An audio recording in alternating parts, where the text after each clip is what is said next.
Bima dan Elena, Pernikahan Kontrak, Bab 23. Pukul 11 siang, Elena sudah berada di rumah sakit untuk menjenguk Elio, adik kembarnya.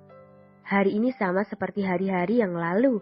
Elena akan bercerita panjang lebar, sesekali memberikan pertanyaan yang sudah pasti tidak akan bisa dijawab Elio pada kondisi yang sekarang. Lelaki tampan yang usianya hanya berbeda 5 menit dari Elena itu masih saja setia tertidur, walau sudah 4 tahun lamanya, tanpa bosan sama sekali. Elio masih sama bagi Elena seperti 4 tahun yang lalu.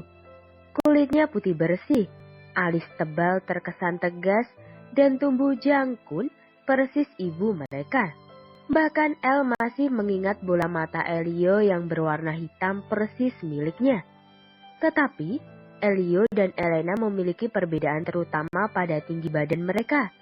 Elio mewarisi tinggi badan ibu mereka yang memang lebih tinggi dari ukuran wanita Indo biasanya.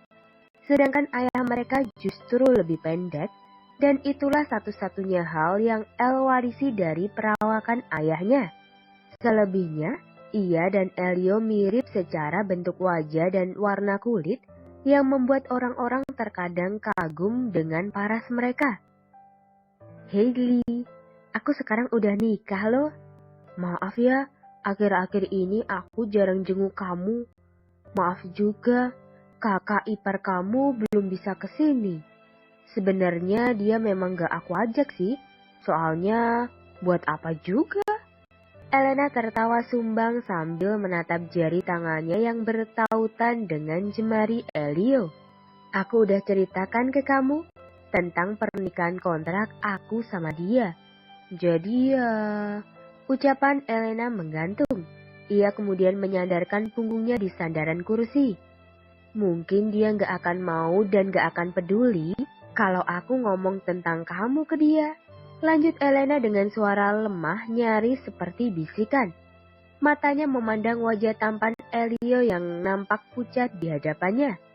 Rasanya El sangat ingin mengguncang tubuh Elio agar lelaki itu bisa terbangun dan mendengar seluruh keluh kesahnya selama ini. Ada banyak kisah yang ingin El bagi dengan Elio. Ada banyak luka yang tidak sanggup El tampung sendirian dan berharap Elio bisa berbagi dengannya.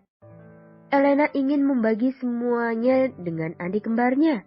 Ia ingin menceritakan tentang bagaimana dunia memperlakukan dia dengan tidak adil hanya karena ia seorang yatim piatu. Ia ingin dirinya dan Elio bisa berpelukan dan menangis bersama seperti dulu kala mereka kecil. Sesaat kemudian, El kembali menerawang jauh kejadian beberapa waktu yang lalu. Saat ia berkunjung ke kediaman keluarga Mahardika, ia masih mengingat jelas apa yang ia katakan pada oma dan tantenya. Kurang lebih 2 bulan lagi ia akan berumur 21 tahun. Dan itu adalah saat di mana seluruh harta peninggalan ayahnya akan resmi berada dalam kuasa Elena sepenuhnya. Tetapi, yang menjadi masalah sekarang adalah apakah Elena punya kekuatan untuk melawan mereka?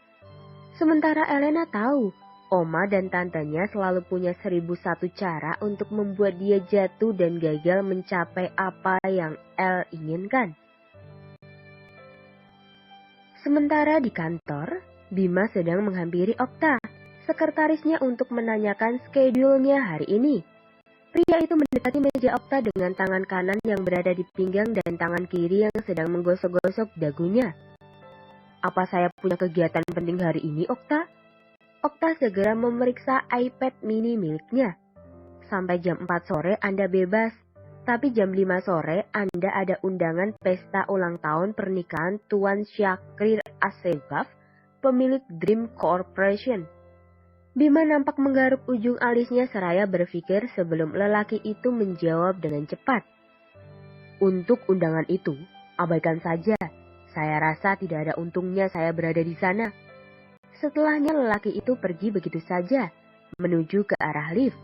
Saat menunggu lift terbuka, ia kembali berteriak, "Oh iya, Okta, jika ada yang mencari saya, bilang saya sedang ada urusan di luar." Okta yang berada sekitar 6 meter darinya mengangguk sambil membungkuk hormat sebelum pria itu masuk ke dalam lift yang sudah terbuka. Baik, Pak. Bima sekarang sedang memasuki sebuah restoran elit sambil meletakkan ponselnya di kuping kanannya. Pria itu sedang ada janji dengan seseorang untuk makan siang di restoran tersebut hari ini.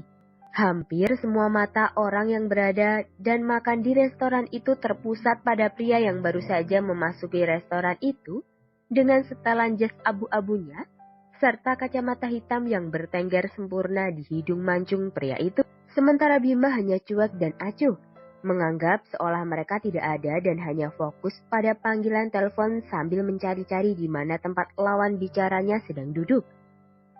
Tampaklah dari jarak sekitar 5 meja dari tempat Bima berdiri sekarang, seorang wanita melambaikan tangannya ke arah Bima. Lelaki itu kemudian mematikan ponselnya dan kembali menaruhnya di saku celana, lalu bergegas menuju tempat wanita itu duduk. Melihat Bima yang semakin mendekat, wanita itu segera bangkit dan menghadiahkan pelukan pada Bima dengan mesranya. "Hai sayang, apa kabar?" Wanita itu mengecup lembut pipi Bima sebelum melepaskan pelukannya dari tubuh atletis pria yang baru saja datang itu. Bima tersenyum, lalu duduk di depan wanita itu. "Aku baik, kamu gimana?" tanyanya basa-basi. Wanita itu mengangkat bahunya. "Ya, seperti yang kau lihat sekarang, aku baik-baik saja. Hanya saja, aku sedang marah padamu." Bima melepas kacamata hitamnya, menaruhnya di dalam saku jas miliknya, kemudian ia mengangkat alis kirinya. "Kenapa?" Wanita itu memundurkan punggungnya hingga menabrak sandaran kursi dengan wajah yang terlihat kesal. "Kau kemana saja? Setelah 2 bulan tanpa kabar, baru sekarang kamu menghubungiku." Bima ikut memundurkan tubuhnya hingga ikut bersandar di kursi. Tangan kirinya mengetuk-ketuk permukaan meja pelan. "Aku sibuk." "Sibuk apa?" "Banyak hal yang harus aku urus akhir-akhir ini. Jadi aku..." "Bilang saja kau sudah melupakan aku." Potong wanita itu cepat. Tiba-tiba saja wajah ramah Bima berubah menjadi dingin dengan tatapan mata yang jauh lebih menusuk dari biasanya. "Sandara, jangan memotong kalimatku ketika sedang berbicara. Berapa kali aku harus bilang ke kamu?" Wanita yang ternyata bernama Sandara itu langsung berwajah pias ketika menyadari dia baru saja melakukan kesalahan fatal di hadapan Bima. Ia lupa bahwa lelaki di hadapannya ini tidak suka jika kalimatnya dipotong oleh orang lain. Dengan susah payah, Sandara meneguk ludahnya kasar. Raut wajahnya jelas menunjukkan ketakutan yang luar biasa. Bagi Sandara, wajah dingin Bima sudah biasa dilihatnya.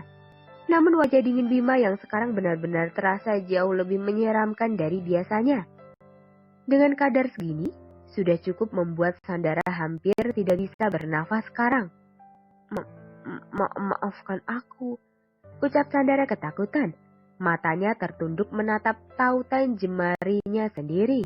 Sama sekali tidak berani menatap mata Bima sekarang. "Itulah sebabnya aku tidak suka menemuimu, Sandara. Kupikir hari ini aku bisa bersenang-senang denganmu hari ini. Tapi baru sebentar saja, kamu sudah berani berulah. Kamu lupa siapa yang bikin kamu seperti sekarang?" "Bima, aku sudah meminta maaf kan? Lagi pula itu hanya hal sepele. Tolong maafkan kecobrohan aku sekali ini saja. Please." Sandara mulai memelas. Sejak tadi, ia bergerak-gerak gelisah di tempat duduknya. Bima menghela nafas lalu bangkit dari kursinya. "Makan siang kita hari ini ditunda. Lain kali saja." Bima kemudian melangkah pergi tanpa menghiraukan Sandara yang memanggil-manggilnya dari belakang. Sandara yang terlihat frustasi melampiaskan amarahnya dengan memukul meja di hadapannya. Sesaat kemudian wanita cantik itu mengacak rambut indahnya dengan kesal. Sudah 2 bulan ini ia mati-matian menghubungi Bima. Namun baru sekarang ia bisa bertemu dengan pria tampan kaya raya itu. Namun lihatlah sekarang. Sandara merasa benar-benar marah pada dirinya sendiri karena ulahnya yang terlalu lancang.